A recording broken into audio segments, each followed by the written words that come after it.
नमस्ते। आज हम जानेंगे मूत्राशय का संक्रमण, यूरिन ब्लैडर इन्फेक्शन। इसके बारे में विशेष कुछ बातें हम जानते हैं। मूत्राशय में जो होता है संक्रमण, उसको हम सिस्टाइटिस कहते हैं। सिस्टाइटिस का मतलब होता है जो यूरिन करने में अलग अलग प्रकार की समस्याएं होती है। कोई तो यूरेथ्राइटिस कहते हैं, किसी को मूत्र नली का संक्रमण कहते हैं या मूत्र मार्ग का संक्रमण कहते हैं। और जब मूत्राशय पूरे ब्लैडर में संक्रमण होने लगता है, इन्फेक्शन होने लगता है, तो उसको हम सिस्टाइटिस यानी कि यूरिन ब्लैडर इन्फेक्शन कहते हैं। इसको हम अगर इस तरह से देखें कि महिलाओं में जो यूरेथ्रा होता है, जिसको मूत्र नली कहते हैं, छोटी तथा सीधी होने के कारण से उसके रास्ते में कीटाणुओं की पहुंच मूत्राशय तक आसान हो जाती है, इसमें सिस्टाइटिस में। और उस वजह से उसमें कुछ कीटाणुओं का जमाव हो जाता है या मूत्र मार्ग में इसको जमने लगते हैं, मूत्राशय में जमने लगते हैं। तो इनमें तेजी से वृद्धि होती है, जो मूत्राशय में संक्रमण का कारण बनती है। मूत्राशय में संक्रमण के कारण के बहुत सारे होते हैं। कई बार ऐसा भी होता है कि मूत्र के मार्ग को अथवा मूत्राशय के स्थान आसपास के प्रदेश को, जघन प्रदेश को व्यक्ति ठीक प्रकार से उसकी जल से शुद्धि नहीं करता। इस वजह से भी मूत्राशय का संक्रमण हो जाता है। और भी कई सारे कारणों पर आइए हम विचार करते हैं।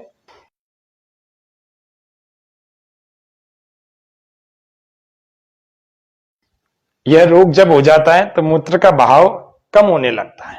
इसके कारण से रोगी की या रोगिणी की प्रतिरोधक क्षमता जो है कम हो जाती है। इसी को मूत्राशय का संक्रमण कहा जाता है। तो यह रोग, इसके लक्षणों की बात यदि की जाए तो लक्षणों में क्या क्या इसमें दिखता है।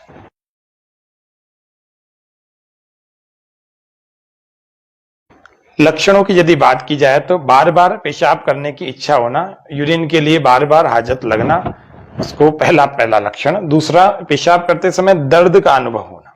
तीसरा, श्रोणी प्रदेश यानी पेल्विक रीजन में दर्द होना। और चौथा, पेशाब में जलन होना, अम्लता बढ़ जाना, यानी एसिडिक लेवल जब बढ़ेगा, एसिड बढ़ेगा तो निश्चित रूप से जलन भी होगी। और पेशाब का कम हो जाना, पहले अधिक होता था अब कम हो रहा है, या बार बार जाने की इच्छा हो रही है। बार बार ऐसा लगता है कि मूत्राशय में पेशाब भरा हुआ है, बस जाएंगे तो बहुत सारा बाहर निकलेगा, लेकिन ऐसा नहीं होता। हर बार धीरे धीरे थोड़ा थोड़ा त्याग होता है। प्राय यह रोग महिलाओं को ज्यादा होते हुए देखा गया है।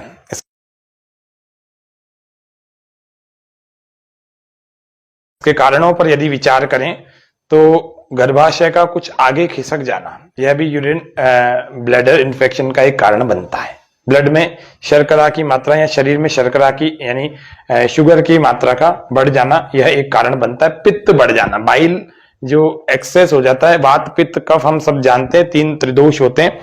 तो इन दोषों में पित्त का जब शरीर में बढ़ जाता है तब भी यह समस्या आने की संभावना बनी रहती है और बन जाती है। गर्भाशय के मुख का यदि संक्रमण हो जाता है तो निश्चित रूप से यह समस्या देखी जाती है। पानी जो व्यक्ति कम सेवन करता है, जो महिलाएं पानी प्राय कम सेवन करती है, घर के काम में इतना अधिक व्यस्त हो जाती है, इतना उलझ जाती है, तो पानी को पीने की आदत को टालते रहते हैं। तो इन अधारणीय वेगों में को जब भी हम बार बार धारण करते हैं, अर्थात प्यास को बार बार हम टालते रहते हैं, तो निश्चित रूप से पेशाब का संक्रमण या मूत्राशय का संक्रमण होने की पूर्ण संभावना बनी रहती है। गर्भ धारण में भी यानी कि प्रेगनेंसी के दौरान भी इस प्रकार का एक कॉम्प्लिकेशन देखा गया है। साफ सफाई का जो व्यक्ति ध्यान नहीं रखता है, जो महिलाएं साफ सफाई का ध्यान नहीं रखती, वह भी इस रोग से ग्रस्त हो जाती है। गर्भाशय में प्रदाह अर्थात जलन होना, गर्भाशय में जिसको जलन होती है उसका इफेक्ट मूत्र के मार्ग पर या मूत्राशय पर यानी कि यूरिन ब्लैडर्स पर भी पड़ता है। यह तो कारण हो गए।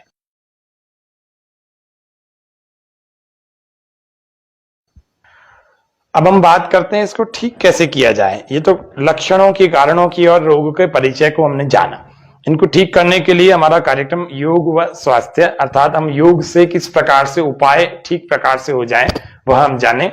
तो सबसे पहला हम योग के आसनों को आइए हम देखते हैं, जिनमें सबसे पहला आकर्ण धनुरासन, उत्तान पादासन, शलभासन, योग मुद्रासन और सर्वांग आसन, मत्स्य आसन, शव आसन, शशांक आसन आदि आदि इन आसनों का हम अभ्यास अभी आपको करके बता रहे हैं। इस प्रकार से आप प्रति अभ्यास को 1-1, 2-2 बार करें।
तो ये हमने देखे योगासनों को। अब इन योगासनों को अपनी क्षमता के अनुसार एक एक बार, दो दो बार, तीन तीन बार तक कर सकते हैं। पूरे योगासनों को करने में 15 से 20 मिनट लगने चाहिए, बस इससे अधिक ना लगे, इससे कम में करने का प्रयास न करें, क्योंकि एक एक दो दो बार भी हम करेंगे इन 4 5 6 आसनों को तो 15 मिनट लग जाएंगे, और 3-4 मिनट शव आसन करके हम थोड़ा रिलैक्स हो जाएंगे, शरीर की स्थिति को सामान्य कर लेंगे। अब यदि इसकी बात की जाए कि इसमें प्राणायाम को या प्राण की क्रियाएं कौन कौन सी करें, तो कपालभाति का नियमित रूप से इसका अभ्यास करें 5 मिनट से लेकर 15 मिनट तक लगातार, 1 सेकंड में एक बार।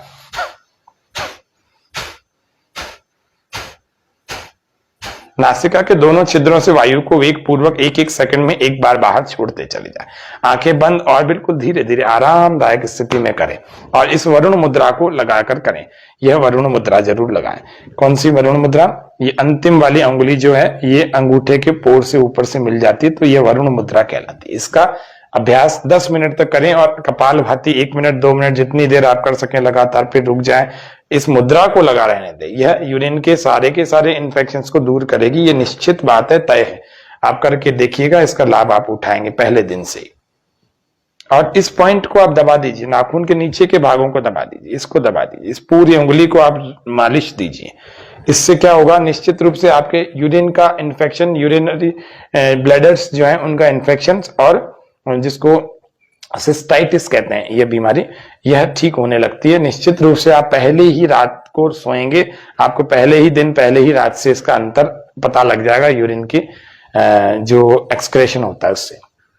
और एक क्रिया अग्निसार, श्वास को बाहर फेंककर पेट को भीतर और बाहर छोड़ते चले जाएं। ढीला छोड़ें खींचें, ढीला छोड़ें खींचें। इसको करके फिर 10-15 बार आप चला लें, तो उसके बाद श्वास को सामान्य कर लें। ऐसे 3 से 4 बार इसका अभ्यास करें, 30-40 बार इस प्रकार से हो जाएगा। एक बार में यदि 10-10, 15-15 बार भी किया तो अग्निसार का अभ्यास करें। जो लोग इसको 25-30 बार, 25-30 से 50 बार तक कर सकते हैं, वो एक बार में 25-30 से 50 बार करें, और 3 बार इसको करें लगातार। और वज्रौली मुद्रा का अभ्यास नियमित रूप से करें।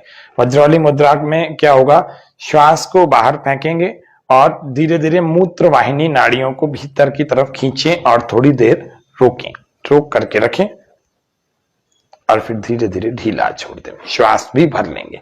ऐसे यदि वज्रौली मुद्रा दिन में 5 से 7 बार कर लेंगे, अर्थात सुबह ही एक ही बार में आप बैठ करके 5-7 बार कर लेंगे, अथवा रात्रि को सोने से पहले करें, अथवा दोपहर में, अथवा शाम को। इसका भोजन करने से कोई लेना देना नहीं, भोजन के 15-20 मिनट बाद भी इसको किया जा सकता है, कभी भी किया जा सकता है। आइए जानते हैं इस रोग को ठीक करने के लिए भोजन किस प्रकार का अनुकूल होता है, कौन सा भोजन यौगिक आहार में अथवा यौगिक इस सॉल्यूशन में, सिस्टाइटिस के यौगिक सॉल्यूशन में कौन सा भोजन लेना चाहिए। तो मीठा, खट्टा, तला हुआ, तेज मिर्च मसाले और डिब्बा बंद जो खाद्य पदार्थ अथवा जिसको हम कहते हैं पैक्ड एंड प्रोसेस्ड फूड, और मैदे से जुड़े हुए, मैदे से बने हुए पदार्थ और बेकरी प्रोडक्ट्स, इनको हम ना लें। ये तो रोग ठीक करने में मदद करेगी। यदि हम इनको लेते रहेंगे तो रोग ठीक होने की बजाय बढ़ता चला जाएगा। और सबसे उत्तम इसमें यदि कोई आहार है तो वह अपक्वाहार में, जो कि पका हुआ आहार नहीं है, अंकुरित अन्न। अंकुरित अन्न आप जानते हैं, स्प्राउट्स जब रात को रख दिए जाते हैं भिगो करके, और या फिर कपड़े में बांध लिए जाते हैं, तो जिनके छोटे छोटे अंकुर निकल आते हैं, लंबी लंबी पूंछ, चाहे वो मूंग हो, चाहे मोठ हो, चाहे चने हो, चाहे फली के चवले हो। अंकुरित तो प्रत्येक पदार्थ होता है, गेहूं से लेकर प्रत्येक दालों तक, लेकिन हम अंकुरित में एक तो मूंग ले सकते हैं, एक मोठ ले सकते हैं। इन दोनों को लेकर के अपनी शक्ति को बढ़ाएं और सिस्टाइटिस से मुक्ति पाएं। दूसरा, हरी सब्जियां और सुपाच्य भोजन जरूर लेवें, नारियल पानी लेवें। और इसके अलावा हम एक विशेष इसमें बात कर सकते हैं कि हम सुपाच्य भोजन अर्थात घर के भोजन को और पके हुए आहार को कम लेकर के कच्चे आहार को अधिक लेवें, और पके हुए जल का सेवन करें जब भी पानी पिएं, ये अथवा भोजन बनाएं तो भी उसमें उबले हुए पानी जो उबाल करके सुबह रखा हुआ उसी जल से आपको भोजन बनाना चाहिए। इस तरह से उबली हुई सब्जियों को भी आप अपने आहार का हिस्सा बना सकते हैं, उससे आप जल्दी उभर के आएंगे इस समस्या से। गरिष्ठ और बाहर का भोजन अर्थात बहुत जो भारी भोजन है, बहुत पचने में बहुत समस्या करता है, बहुत देर में जो पचता है, उसको गरिष्ठ भोजन कहते हैं, भारी आहार। और उसके अलावा बाहर के जंक फूड, फास्ट फूड और होटल में बने हुए आहार से बचने का प्रयास करें। कभी कुछ बात है, महीने 2 महीने 5 महीने में कभी 1 बार 2 बार खा लिया, अलग बात है, बाकी इन आहारों से बचने का प्रयास करें जब भी किसी रोग से आप मुक्ति पाना चाहें तो। हाँ, नारियल पानी का प्रतिदिन आपको नियमित रूप से 1 नारियल पानी से 3 नारियल पानी प्रतिदिन आप पी सकते हैं और पीने चाहिए। यदि आप अफोर्ड कर पाते हैं नारियल पानी तो आप नारियल पानी को अवश्य पिए।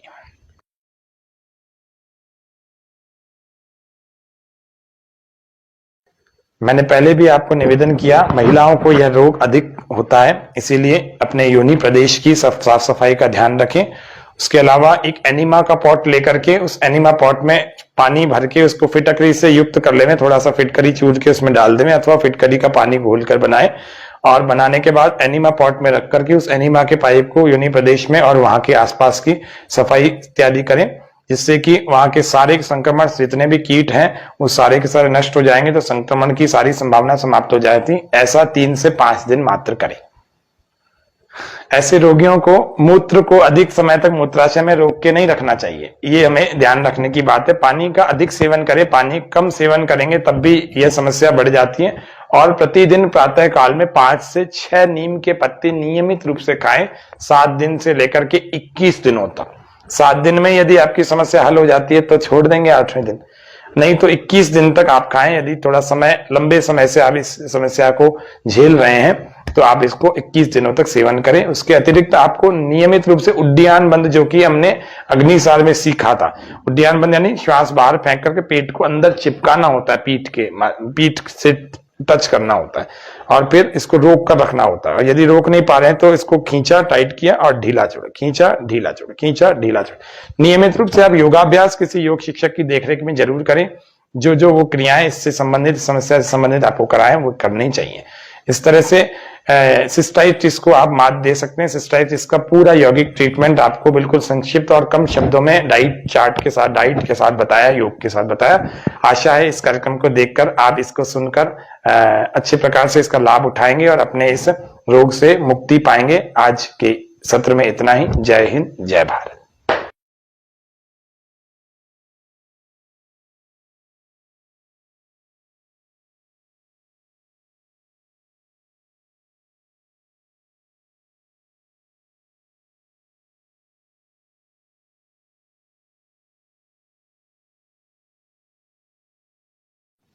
नमस्ते। आज हम जानेंगे मूत्राशय का संक्रमण, यूरिन ब्लैडर इन्फेक्शन। इसके बारे में विशेष कुछ बातें हम जानते हैं। मूत्राशय में जो होता है संक्रमण उसको हम सिस्टाइटिस कहते हैं। सिस्टाइटिस का मतलब होता है जो यूरिन करने में अलग अलग प्रकार की समस्याएं होती है।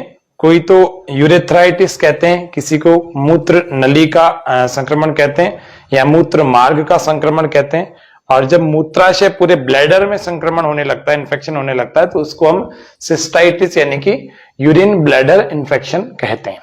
इसको हम अगर इस तरह से देखें कि महिलाओं में जो यूरेथ्रा होता है, जिसको मूत्र नली कहते हैं, छोटी तथा सीधी होने के कारण से उसके रास्ते में कीटाणुओं की पहुंच मूत्राशय तक आसान हो जाती है, इसमें सिस्टाइटिस में। और उस वजह से उसमें कुछ कीटाणुओं का जमाव हो जाता है या मूत्र मार्ग में इसको जमने लगते हैं, मूत्राशय में जमने लगते हैं। तो इनमें तेजी से वृद्धि होती है जो मूत्राशय में संक्रमण का कारण बनती है। मूत्राशय में संक्रमण के कारण के बहुत सारे होते हैं। कई बार ऐसा भी होता है कि मूत्र के मार्ग को अथवा मूत्राशय के स्थान आसपास के प्रदेश को, जघन प्रदेश को व्यक्ति ठीक प्रकार से उसकी जल से शुद्धि नहीं करता, इस वजह से भी मूत्राशय का संक्रमण हो जाता है। और भी कई सारे कारणों पर आइए हम विचार करते हैं।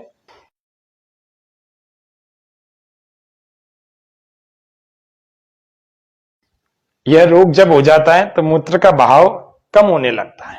इसके कारण से रोगी की या रोगिणी की प्रतिरोधक क्षमता जो है कम हो जाती है। इसी को मूत्राशय का संक्रमण कहा जाता है। तो यह रोग, इसके लक्षणों की बात यदि की जाए तो लक्षणों में क्या क्या इसमें दिखता है।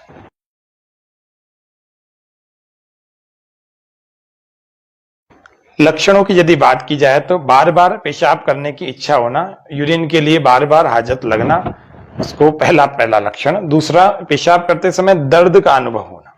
तीसरा, श्रोणी प्रदेश यानी पेल्विक रीजन में दर्द होना। और चौथा, पेशाब में जलन होना, अम्लता बढ़ जाना, यानी एसिडिक लेवल जब बढ़ेगा, एसिड बढ़ेगा तो निश्चित रूप से जलन भी होगी।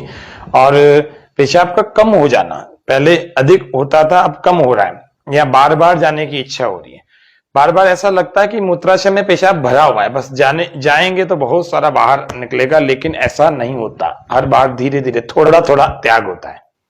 प्राय यह रोग महिलाओं को ज्यादा होते हुए देखा गया है।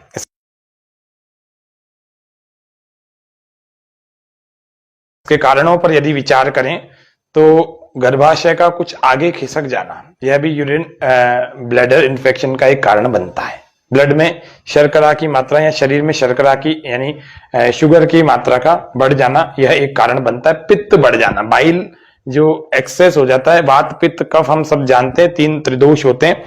तो इन दोषों में पित्त का जब शरीर में बढ़ जाता है तब भी यह समस्या आने की संभावना बनी रहती है और बन जाती है। गर्भाशय के मुख का यदि संक्रमण हो जाता है तो निश्चित रूप से यह समस्या देखी जाती है। पानी जो व्यक्ति कम सेवन करता है, जो महिलाएं पानी प्राय कम सेवन करती है, घर के काम में इतना अधिक व्यस्त हो जाती है, इतना उलझ जाती है, तो पानी को पीने की आदत को टालते रहते हैं। तो इन अधारणीय वेगों में को जब भी हम बार बार धारण करते हैं, अर्थात प्यास को बार बार हम टालते रहते हैं, तो निश्चित रूप से पेशाब का संक्रमण या मूत्राशय का संक्रमण होने की पूर्ण संभावना बनी रहती है। गर्भ धारण में भी यानी कि प्रेगनेंसी के दौरान भी इस प्रकार का एक कॉम्प्लिकेशन देखा गया है। साफ सफाई का जो व्यक्ति ध्यान नहीं रखता है, या जो महिलाएं साफ सफाई का ध्यान नहीं रखती, वह भी इस रोग से ग्रस्त हो जाती है। गर्भाशय में प्रदाह अर्थात जलन होना, गर्भाशय में जिसको जलन होती है उसका इफेक्ट मूत्र के मार्ग पर या मूत्राशय पर यानी कि यूरिन ब्लैडर्स पर भी पड़ता है। यह तो कारण हो गए।